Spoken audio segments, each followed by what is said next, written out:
बारिश धूप इस तरह से हुई हमारे दिन की शुरुआत। तो राधे राधे आप सभी को। मैं हूं अजय और मैं जा रहा हूं आज बरसाने श्री राधा रानी के दर्शन के लिए।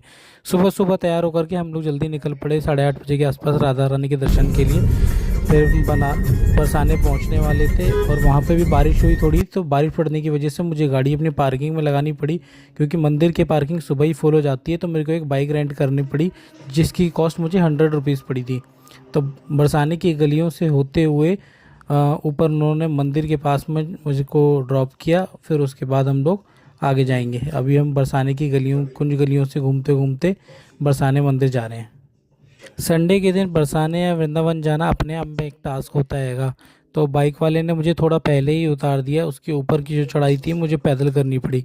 इस देखिए किस तरह से जाम लगा हुआ है। पूरा जो मंदिर की जो पार्किंग है चोटी पे जो है, वहाँ से गाड़ियाँ आ रही थी और यहाँ से बाइकें जा रही थी, जिसकी वजह से ना काफ़ी जाम लग गया।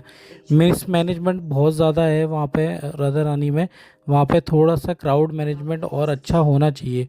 ऊपर से जो रोड जाती है कि वो भी थोड़ी सी ख़राब है, ऊपर जो जाती है कि फिर ये बाइक का एक नया जो बिज़नेस चला हुआ है वहाँ पे। कहीं भी चले जाओ आदमी थक ही जाता है, थोड़ी सी चढ़ाई आती नहीं कि थक जाते हैं। खाना पीना आज के टाइम में इतना स्ट्रांग है नहीं, इस वजह से ये थोड़ी सी चढ़ाई है, देखो बस बस सांस फूलने लग जाती है। मुझे लगा था तो कि बरसाने का दर्शन का टाइमिंग है वो 12:30 या 1 बजे तक का है, लेकिन बाद में पता चला कि गेट बंद करने का टाइम जो है वो 2 बजे का होता है। तो मेरे को ये था कि कहीं दर्शन ना छूट जाए, इसलिए मैं बहुत जल्दी जल्दी कर रहा था कि जैसे भी करके मैं मंदिर पहुंचूं, मैं दर्शन कर लूं। क्योंकि उसके आगे मुझे बांके बिहारी जी भी जाना था और प्रेम मंदिर भी जाना था, इसलिए मैं जल्दी जल्दी कोशिश कर रहा था कि मंदिर के अंदर मैं पहुँच जाऊँ। कुछ लोग कहते हैं कि मंदिरों में ठगी होती है, ये होता है वो होता है, वहाँ पे ज़्यादा पैसे मांगते हैं, वीआईपी सिस्टम है। आप ये भी तो देखो कि मंदिर जो होते हैं वो थोड़े आउट एरिया में होते हैं, जैसे मथुरा वृंदावन ये सब आउट एरिया में है। गांव का एरिया है, वहाँ लोगों के पास में कोई नॉर्मल रोज़गार तो होता नहीं है। आप ये सोचो कि एक मंदिर से आसपास के कितने गांव की रोटी चलती है। कोई दुकान के थ्रू चलाता है, कोई सामान बेच के चलाता है, कोई बाइक से सर्विस दे रहा है वहाँ पे। आप यहाँ भी तो अगर किसी शहरों में रैपिडो यूज़ करते हो तो पे तो करती हो ना, सेम वहाँ भी वही सिस्टम है। बट वहाँ चार्जेस थोड़े से ज़्यादा हो जाते हैं, क्योंकि वहाँ फैसिलिटी अवेलेबल नहीं हैगी। आखिरकार मैं राधा रानी के मेन गेट से एंट्री ले चुका था और लाइनों में लगा हुआ था।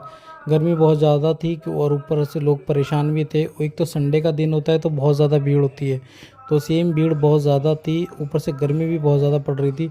बट एक होता है ना कि स्पिरिचुअल बेसिस पे एनर्जी मिलती है, तो एक वहाँ भी एनर्जी होती है जो आपको हिम्मत देती है कि नहीं जाना है, दर्शन करना है। तो सेम वही फीलिंग्स मेरे अंदर आ रही थी और मैं भी लाइन में लगा हुआ था। राधा राधा बोलते बोलते सभी लोग जा रहे थे दर्शन के लिए।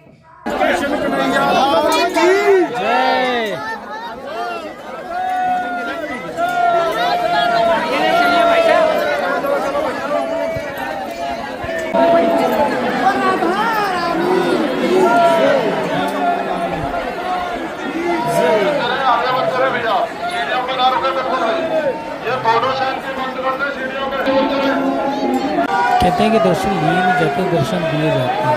तो मैं भी दर्शन मांगने के लिए गया था राधा रानी के लिए। और वैसे भी पता है कि जब तक राधा रानी की मर्जी ना हो तो उनके दर्शन के लिए कोई जा नहीं सकता। तो वो सब सभी से इंतजार करा था श्री राधा रानी के दर्शन के लिए। अपने सामान चैन पर्स मोबाइल का आप लोग उसे ध्यान रखें। आपका राधे राधे राधे राधे।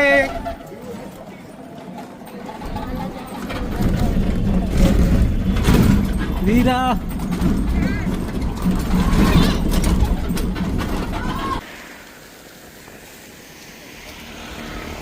ज़्यादा अंदर नहीं जाना, मारेंगे वो।